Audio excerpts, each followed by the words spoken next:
Assalamualaikum warahmatullahi wabarakatuh dan selamat sejahtera.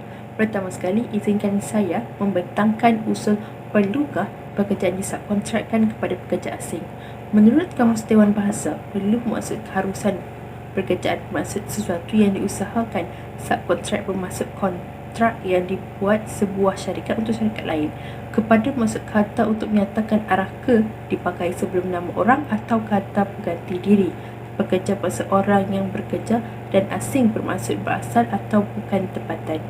Pendek kata, usul kerajaan kali ini secara mudah bererti bahawa keharusan sesuatu yang diusahakan dikontrakkan oleh sebuah syarikat kepada orang bukan tempatan. Saya telah menjelaskan definisi konsep usul persidangan sebentar tadi.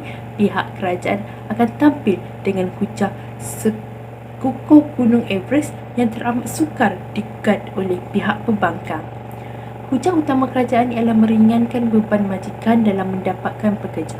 Kehadiran pekerja asing sama ada secara sah maupun tidak sah mampu menyelesaikan masalah majikan dalam mendapatkan pekerja ketika diperlukan.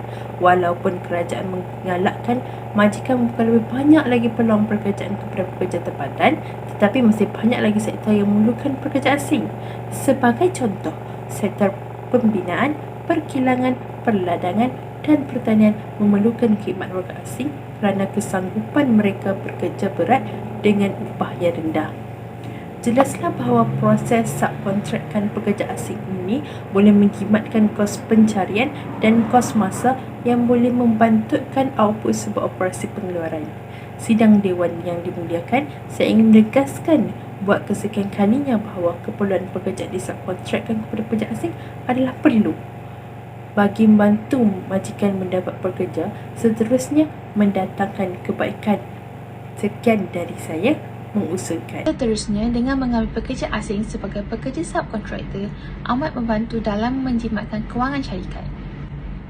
Hal demikian kerana bayaran gaji atau upah akan diberikan setelah tamat kontrak, iaitu apabila kerja-kerja yang dilakukan telah siap. Umum mengetahui bahawa pekerja asing sangat ramai di negara ini dan mereka tidak kisah dalam memilih apa-apa pekerjaan sekalipun. Jadi, mereka amat sesuai untuk dijadikan sebagai pekerja subkontrak kerana dalam melakukan pekerjaan yang rumit atau pembinaan bangunan dengan peruntukan masa yang diberikan, banyak tenaga pekerja diperlukan supaya pekerjaan dapat dilakukan dengan cepat dan siap dalam masa yang diberikan. Oleh sebab itu, kewangan dapat dijimatkan dengan hanya membayar gaji pada tempoh yang ditetapkan sahaja. Saya setuju dengan pendapat panel kedua.